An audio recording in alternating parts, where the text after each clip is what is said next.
Les Fées de Charles Perrault.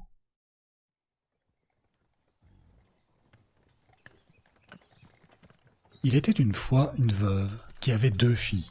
L'aînée lui ressemblait si fort d'humeur et de visage que, qui la voyait, voyait la mère. Elles étaient toutes 2 si désagréables et si orgueilleuses qu'on ne pouvait vivre avec elles. La cadette, qui était le vrai portrait de son père pour la douceur et l'honnêteté, était avec cela une des plus belles filles qu'on eût su voir. Comme on aime naturellement son semblable, cette mère était folle de sa fille aînée et, en même temps, avait une aversion effroyable pour la cadette. Elle la faisait manger à la cuisine et travailler sans cesse. Il fallait, entre autres choses, que cette pauvre enfant aille 2 fois le jour puiser de l'eau à 2 kilomètres du logis et qu'elle en apporte une cruche bien pleine.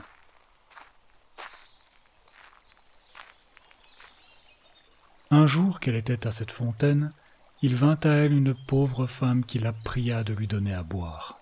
« Oui, bien sûr, ma bonne mère. » Rinçant aussitôt sa cruche, elle puisa de l'eau au plus bel endroit de la fontaine et la lui présenta, soutenant toujours la cruche afin qu'elle bût plus aisément. « Vous êtes si belle, si bonne et si honnête que je ne puis m'empêcher de vous faire un don. » Car c'était une fée qui avait pris la forme d'une pauvre femme du village pour voir jusqu'où irait l'honnêteté de cette jeune fille.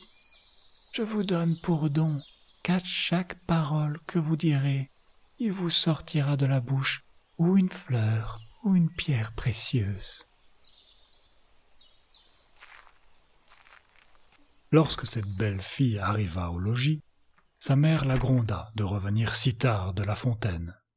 « Je vous demande pardon, ma mère, d'avoir tardé si longtemps. » Et en disant ces mots, il lui sortit de la bouche 2 roses, 2 perles et 2 gros diamants.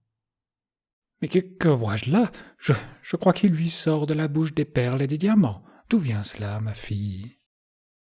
Ce fut là la première fois qu'elle l'appela sa fille. La pauvre enfant lui raconta naïvement tout ce qui lui était arrivé, non sans jeter une infinité de diamants. « Vraiment, il faut que j'y renvoie ma fille. Tenez, Fanchon, voyez ce que sort de la bouche de votre sœur quand elle parle. Ne seriez-vous pas bien aise d'avoir le même don? Vous n'avez qu'à aller puiser de l'eau à la fontaine, et quand une pauvre femme vous demandera à boire, lui en donnerez bien honnêtement. » « Et de quoi j'aurai l'air d'aller à la fontaine?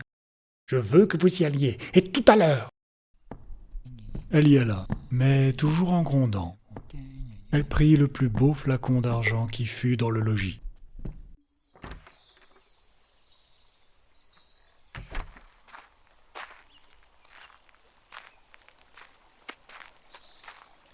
Elle ne fut pas plus tôt arrivée à la fontaine qu'elle vit sortir du bois une dame magnifiquement vêtue, qui vint lui demander à boire.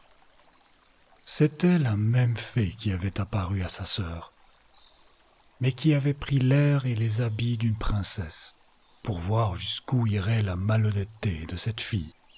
« Est-ce que je suis ici venue pour vous donner à boire ?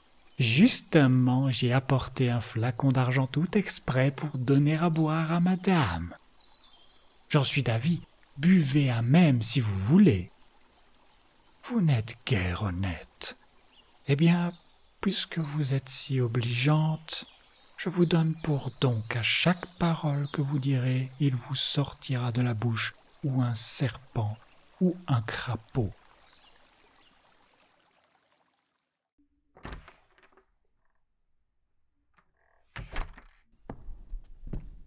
« Eh bien, ma fille ? » ?»« Eh bien, ma mère. »« Au ciel !